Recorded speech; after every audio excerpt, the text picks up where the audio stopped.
Hey, good morning, everyone, and welcome back to Stories That Inspire Us, the author series. Today, I have an amazing guest, and let me just say we are friends. We met through Facebook in a program that we were both enrolled in, and she is so multi-talented. Sometimes I don't know where to begin, but of course she's on for the author series, so we are going to start there. Welcome to the Stories podcast, my friend, author, and so much more, Eleni Fuiaxis. Welcome. Oh, it's so awesome to be here. I've been so looking forward to this. Thank you so much. You are so welcome.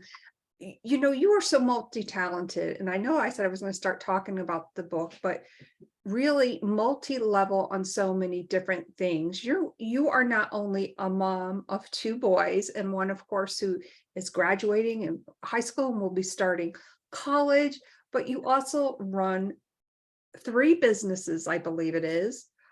You are a children's author of the Kids We Love collection, specifically Picky Patrick. How do you do it all? I have to tell you, something always falls to the wayside because you're constantly juggling and prioritizing. And I think that there's this myth out there that we can do it all and do it all well. And of course, we try to put our best foot forward. But the truth is, Janice, if I'm being honest, when my business is thriving, maybe I'm not as present for my children. When I'm being present with my children, maybe my businesses are taking a back seat, or my relationships, or things that need to be addressed with the family or family vacations. And it's just, I have become more mindful of the fact that that's okay, because I'm choosing where to put my time and my energy. And sometimes the house is not clean, I'm not cooking as much, or I feel like something takes a back seat, and I'm okay with that. And thank you so much for sharing that with us, because of course, I've seen a lot of chatter lately about women, of course, doing everything, right? And, we kind of, we're on that path and we zig and we zag. But then when we are overwhelmed with the prosperity of maybe missing out or missing something.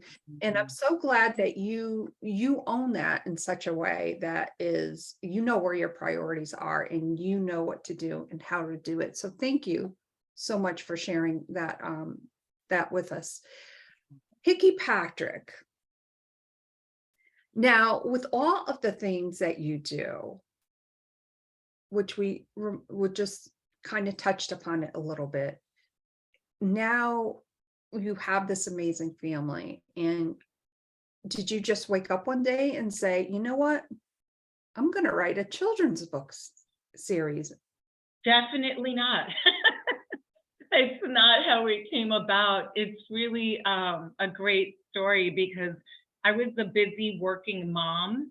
This was over 9 years ago, and I was coming home. I was juggling work and the kids and cooking and cleaning, and I recognized the importance of connecting with my children, and specifically reading to them at night, and opening up a book and cuddling with my kids and putting them in my lap and in the rocking chair and turning the pages of the book. I always loved doing that. But I was so exhausted, Janice, that by default, I started telling them stories because I couldn't keep my eyes open. So, and I was an actress, and I still am an actress and a model. So actors are storytellers. So storytelling came very naturally to me. So I was telling them stories, and they would wake up in the morning and they would say, "Mommy, what happened? I fell asleep." And they would be right back in it. And I would say, "I don't remember what happened." And they were like, "What?" And they literally said to me, "Mom, you have to write it down. You have to write the stories down." And I was like, "No, I really don't. I really am too tired." But they kept insisting, Janice.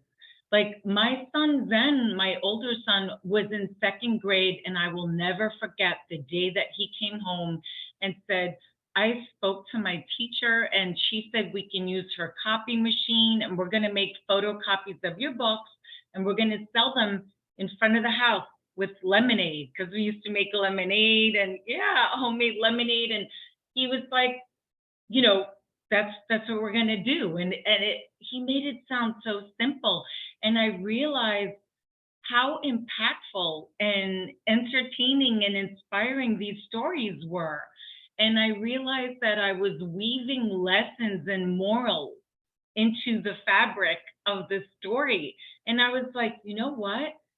If my boys are enjoying these stories so much, shouldn't I share them with the world? Mm-hmm. And that's really how it started. I really, you know, heeded the call, if you will. It was my children that inspired me. So it became busy, exhausted working mom, and then my children just saying, write it down, write it down. And then I literally just started putting pen to paper. And I never really thought that I would be a children's author, but I kept my promise to myself and to my children, and I published my stories, and I'm a published children's author. I still can't believe it. It'll be a year in July. So our children are our greatest inspiration, truly.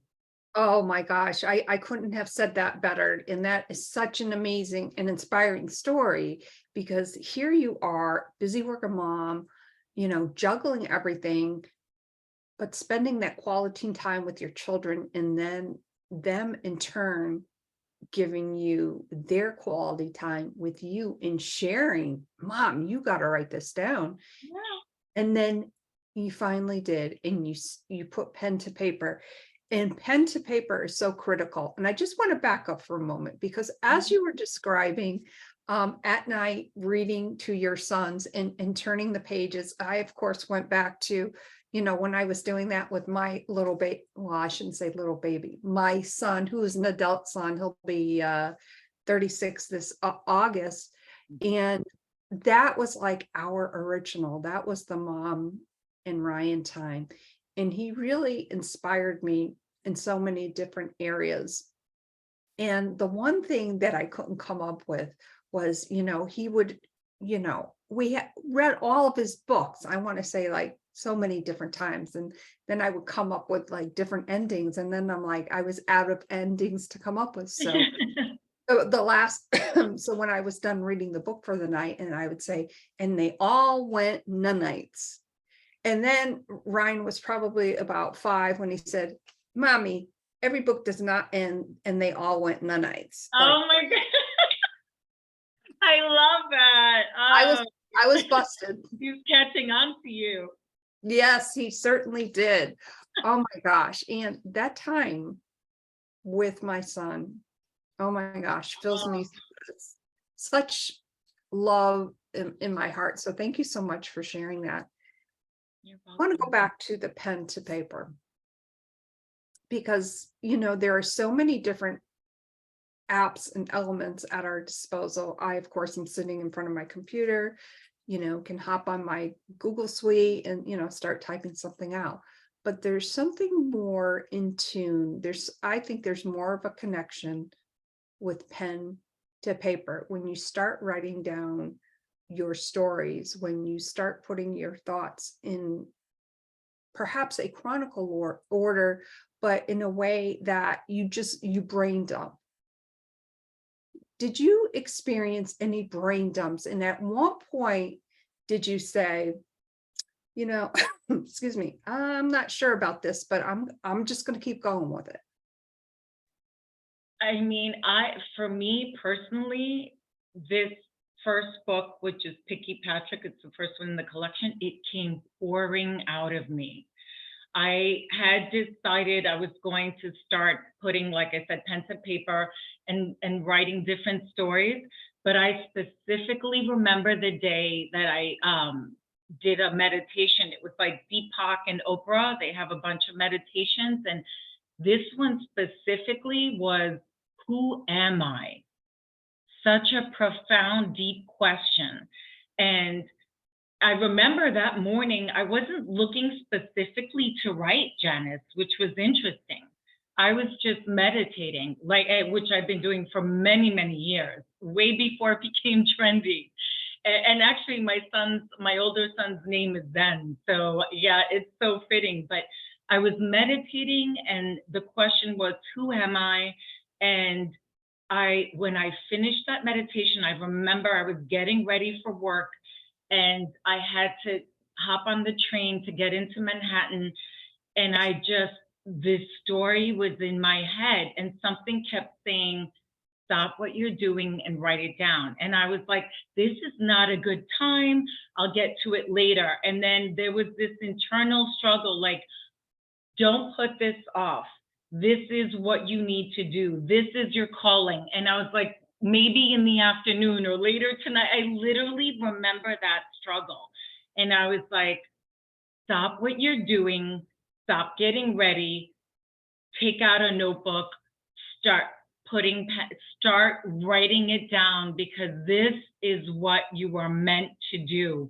And it was such a loud voice in my head that I couldn't ignore it. And once I opened up a notebook and started writing, it was like I was on fire. And that story poured out of me. I couldn't write it fast enough. And it wasn't the finished version, but it was the full, complete, colorful, beautiful message and story. And it really is, intact. And it's the story of Picky Patrick. And I'll never forget that when I was done writing it, I was weeping because it was so emotional, because I was like, when I was asking myself the question, who am I? The words and that would come to mind were wife, mother, actress, model. Author was never something that was in my vocabulary. Entrepreneur, never. So, and that's what brought me to where I am today. And that was the beginning of my publishing journey. I had never written or published anything. So I remember it was so emotional, because I was like, wow, this is part of who I am and this new journey that I am embarking on. And it made me emotional, because I had never realized that that was part of my identity and part of the gift that I was giving to the universe, if you will. Wow. Part of Yeah. your identity and a gift to the world. And we always talk about how powerful our stories are. But I think in the moment, sometimes, as you were mentioning on your commute, when you were getting this message and you got to write it down, and you eventually did, like, you stopped what you were doing, you wrote it down. I want you to share with us, because I know that there is somebody out there right now, and I talk about this all the time, on why your story is so important. And I think for me, obviously, starting this third podcast, Stories That Inspire Us, I, of course, was inspired by my son. But it just goes to show you, when you get that message, when you are meant to share the story. And it's about taking that step and sharing it with the world. Maybe you, as you did, you stopped, you wrote everything down. That may be the first step, but that is a huge step. Absolutely. 100% could not agree with you more. It's so important I call it honoring our intuition and our purpose. I believe that we all have a purpose and we all have intuition. But what happens is, when we're busy and we're on autopilot, we don't stop and honor it. And that's what I did that day. And honestly, even I remember being emotional after I wrote it, but even then I wasn't sure that I was going to publish it. But that's what I want to share with your listeners. Mhm. Don't judge it, just do it. And it could be as simple as getting out a piece of paper. It could be a napkin, right? Think about J.K. Rowling. I think about, the Harry Potter series and how she was a single mom and was writing her stories on napkins at a cafe, and it gives me chills. And you don't know in that moment what will come of it, but that's okay. That's the beauty and the magic. And don't judge it. Just honor it. Whatever that means different things to different people. So for me, it was just in that moment, writing it down and sharing it with myself. Because if you had told me, Janice, oh, if you had said, Eleni, your job and your mission and your purpose is to start a children's series, the Kids We Love collection, and I need this manuscript by the end of the month, I would have been like, oh my God, like crapping my pants, the pressure, right? So what happens is when you're in that moment and you're honoring your purpose and you're not judging it, then you're saying, okay, let me just see, where this will take me. And that's the beauty of our journey, and not judging and not having expectations and not attaching ourselves to results, because I think that it kills creativity.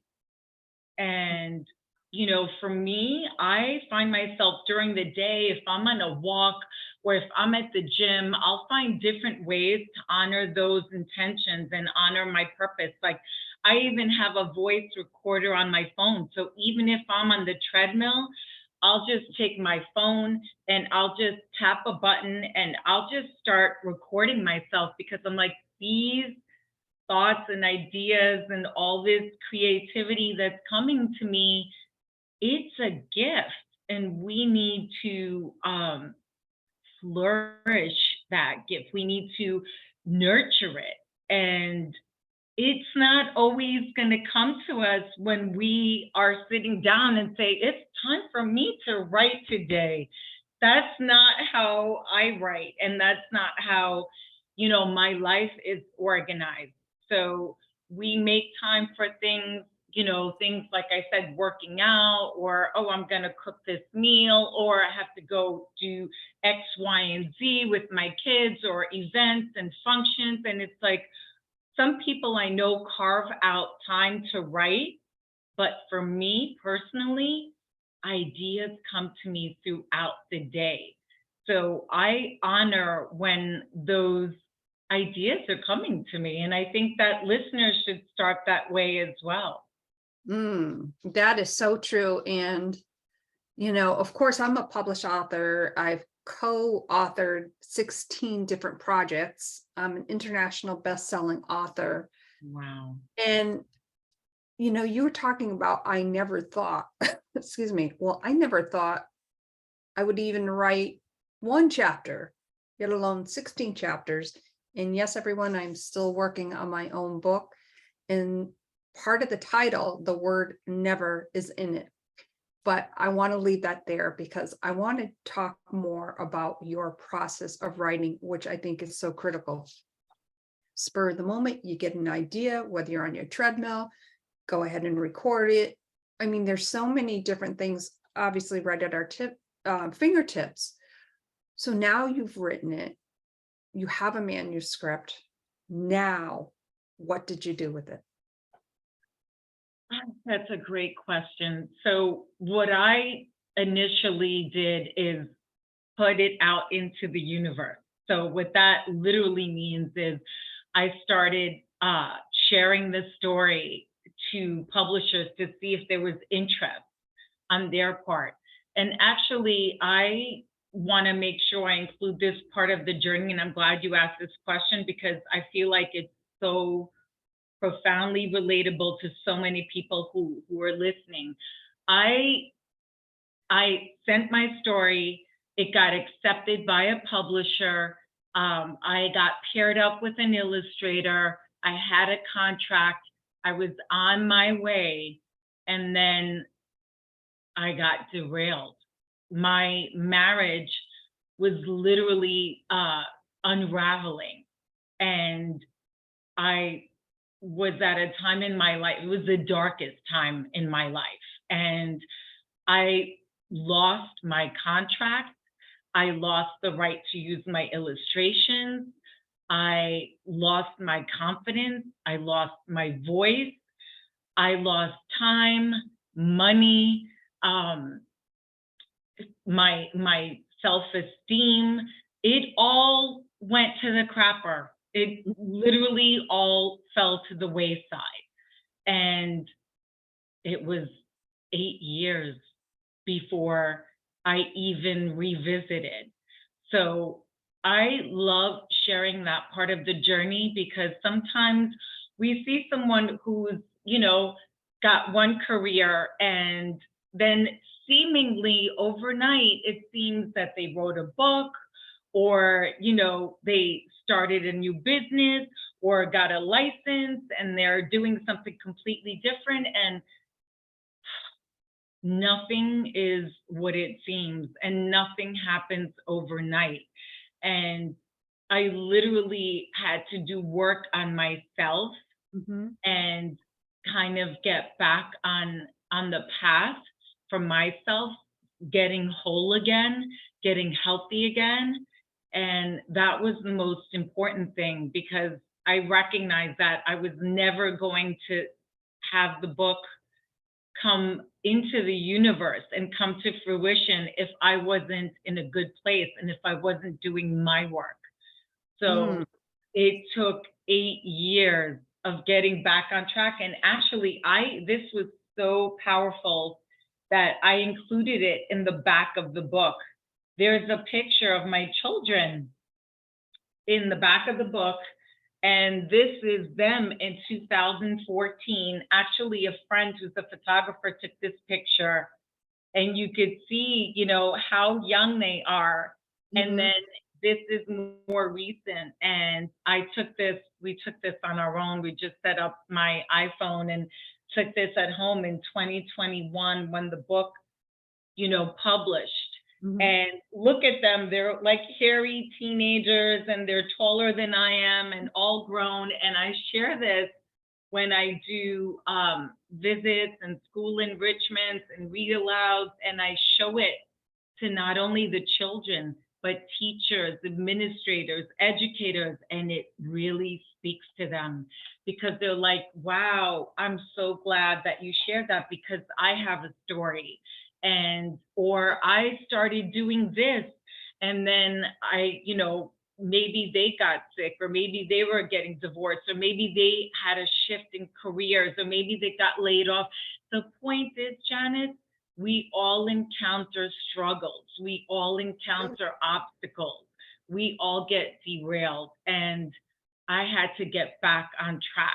And I, found a new publisher, a new illustrator. I started again from scratch. And when I say again, it was different publisher, different illustrator. I lost all that time and money. And I could have said, oh, I can't do this, it didn't work. But that's not for me in my vocabulary. I was like, shift, learn from your mistakes. You've grown. You're stronger now. And, you know, let's see if you could see it through to the end and make it happen. It was so important for me to keep my word to my children and to myself, and to have this book and share it with the world and bring it out into the universe. This is my third baby. I have two boys, and I feel like this is my third baby. And you're a published author. You know what that's like.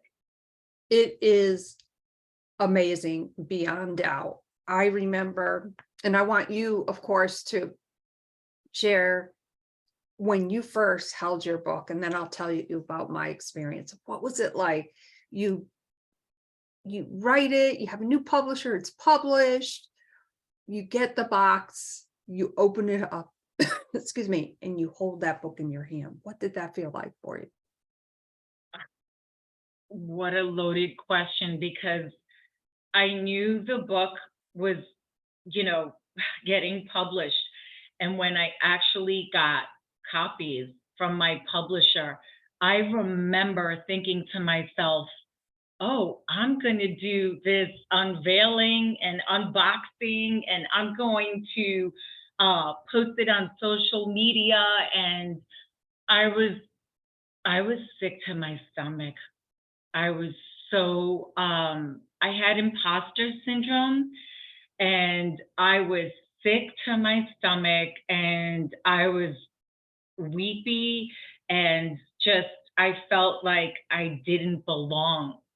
And wow, it just, I remember that feeling because I was like, this sucks so bad right now, because I literally had set up some lights in the house and was ready to, have the cameras rolling. And I was like, what is going on?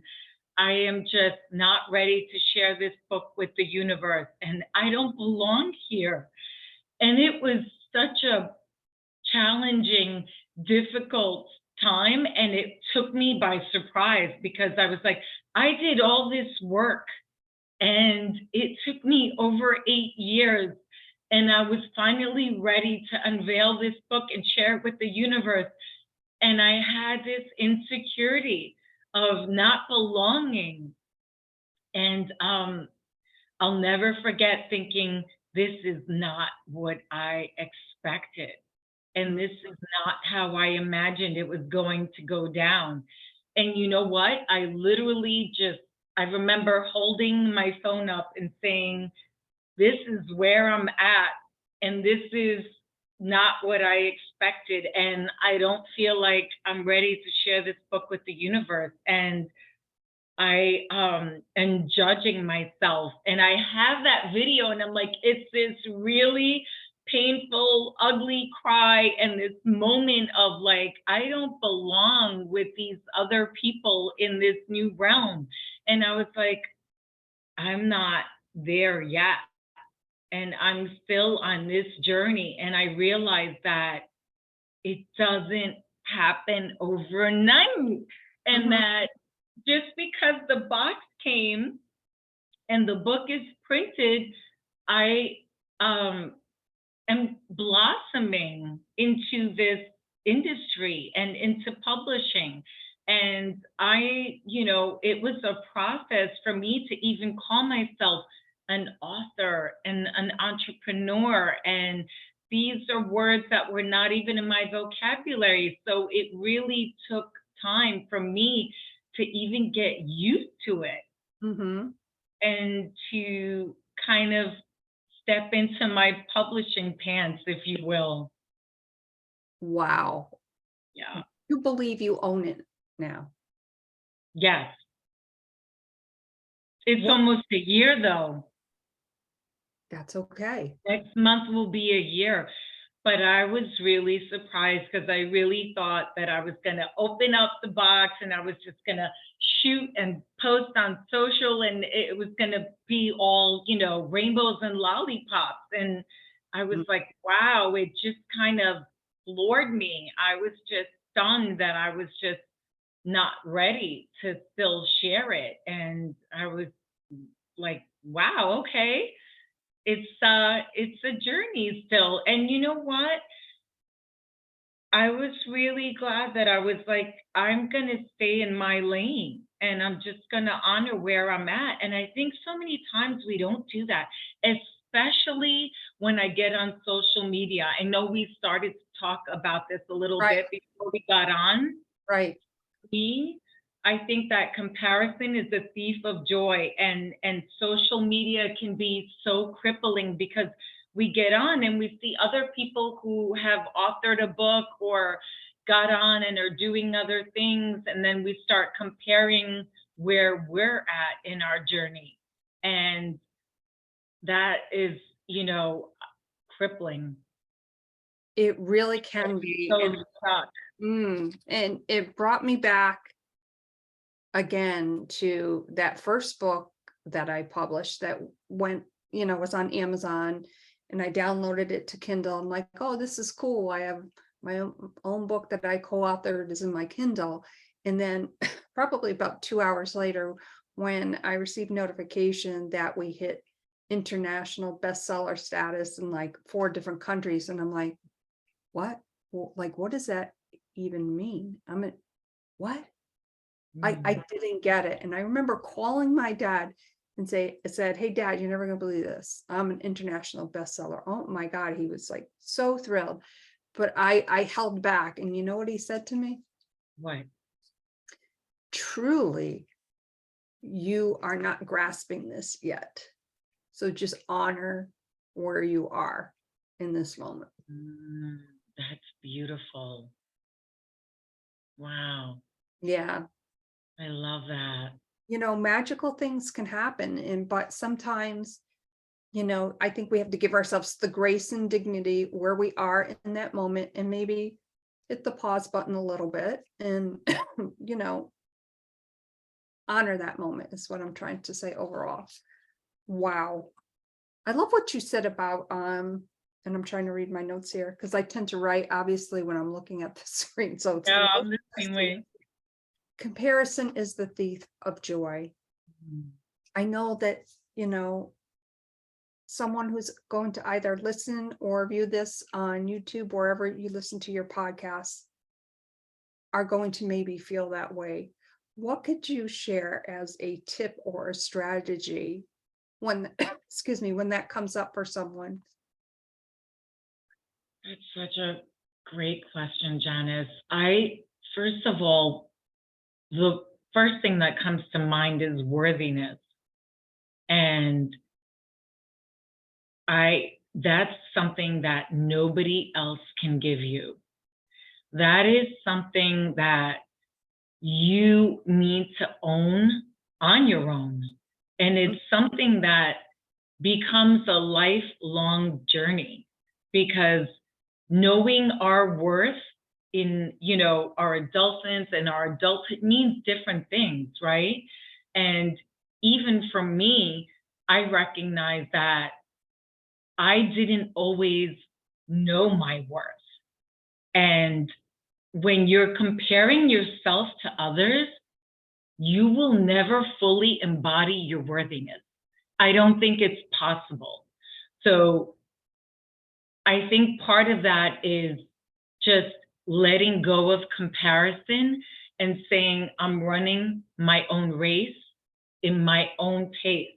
I'm in my own lane and I'm going to do it my way, because you have your own unique voice. And nobody, I don't care what subject you're writing about, nobody can write that book the way that you did and with your voice. So when you start to own and appreciate your unique imprint, footprint, and you know that nobody else can write that book, make that recipe, design that house, whatever it is, whatever your gift and your talent is, it's so uniquely yours. When you step into that, you just feel so carefree and creative and powerful. And then you don't care what everybody else is doing. And then you're just in your own element. And that's just such a great place and space to be in. And that's where we need to operate from, that space. But you have to make a conscious decision to be in that space. You have to make a conscious decision. Okay, if you're going to go on Facebook or Instagram, it's like, what are you doing there? What is your purpose? What are you utilizing that time to do? And I've become so hyper aware of that I can go on and know that I'm there to give and to serve. And or if I'm following someone, like something that I need in that moment that is going to serve me and my purpose, right? And it's like, even before I post, I'll ask myself, what's the purpose? Why are you posting? Is this necessary? What is it meaningful, and to whom? And what is the message that I'm putting out? So these are all questions that I ask myself, and I encourage your listeners to ask those questions as well. Because, if you're going on there or posting to one up someone, or to show off, or, to make it look like, you're in a good place, a good space, and you want to, there's that keeping up with the Joneses, or showing off, or to say, oh, wow, I want to show them that I did a lot of work this week and I have a new manuscript. I'm like, no, if you're not coming from an authentic place and space, then you need to pull back and rein it in and revisit, because it takes away from you and your gift and your purpose. So I think that having that intention and coming from that space will serve your listeners well. Thank you so much for sharing that. That is so incredibly powerful. Authentically sharing your voice, because no one else is out there that has your voice and can share your unique story. Eleni, this has been such an amazing conversation. I have so enjoyed having you on the podcast today. Thank you so much. And of course, I hope that you will consider coming back soon. Of course. Thank you so much. You are so welcome. Before we sign off, let our listeners and viewers know where they can connect with you further. Sure. So Instagram at elenifuiaxis.nyc. So it's just my first and last name .nyc. Yeah, I'm not a big social media girl, but Instagram is probably the easiest way to connect. And also my website is elenifuiaxis.com. And then the website, the kidswelove.com as well, is a great way to connect. Wonderful. Thank you so much. And of course, I will make sure all that is in the show notes. Absolutely amazing. And before we sign off, I just want to say thank you to all of our amazing listeners currently on the Wisdom audio app. I see so many familiar names. So thank you as always for being here. Remember, your story is unique. You need to share your voice to inspire others. I am so inspired by my amazing guest and friend, Eleni Fuiaxis. My name is Janice, the host of Stories That Inspire Us. Remember, your story matters. Thank you so much, everyone, and we shall see you again real soon. Bye for now. Bye.